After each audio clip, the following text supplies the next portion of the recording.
आसिफ शेख कपड़े का एक बहुत बड़ा व्यापारी था। उसकी दौलत दूर दूर तक फैली हुई थी और उसका व्यापार आसपास के देशों में भी मशहूर था।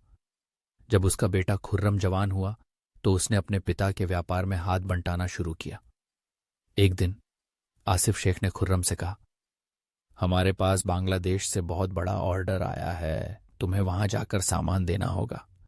खुर्रम, जिसने कभी किसी देश की यात्रा नहीं की थी, यह सुनकर बेहद खुश हो गया। उसने तुरंत तैयारी शुरू कर दी। अगले दिन खुर्रम सामान लेकर बांग्लादेश रवाना हो गया। होटल पहुंचकर सामान रखकर वह बाजार घूमने निकला। तभी रास्ते में उसने एक बड़ा अजीब फल देखा। खुर्रम ने फल वाले से पूछा, भाईजान, इसे क्या कहते हैं? फल वाला मुस्कुराते हुए बोला, साहब, इसे कटहल कहते हैं। कटहल की खुशबू ने खुर्रम को मोह लिया। उसने सोचा, अगर खुशबू इतनी अच्छी है तो स्वाद कितना लाजवाब होगा।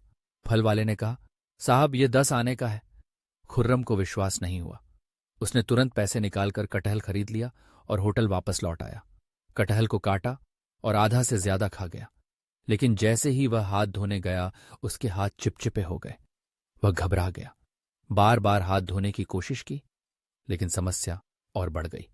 हवा ने उसके कपड़ों पर पत्ते और धूल चिपका दी। लोग उसे देखकर हंसने लगे। खुर्रम एक दुकान में घुस गया, लेकिन वह एक सर्राफ की दुकान थी। आभूषण उसके कपड़ों से चिपक गए। दुकानदार चिल्लाया, चोर, चोर! और फिर भीड़ ने खुर्रम को पकड़ लिया। वह असमंजस में था।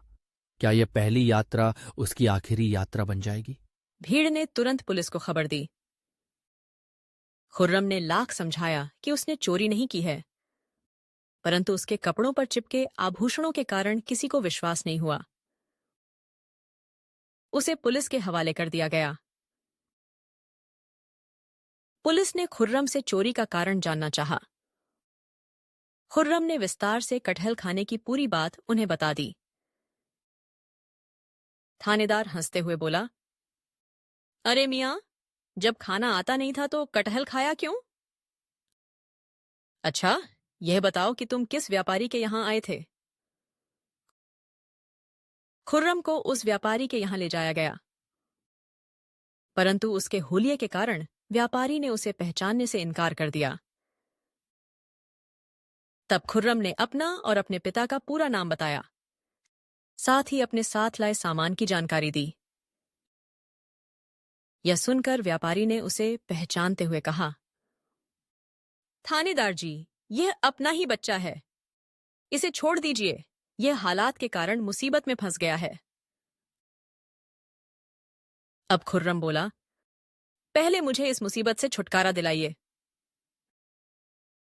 व्यापारी ने खुर्रम को कपड़े दिए, उसका चेहरा और हाथ पैर साफ करवाए, फिर उसकी अच्छी खातिरदारी की।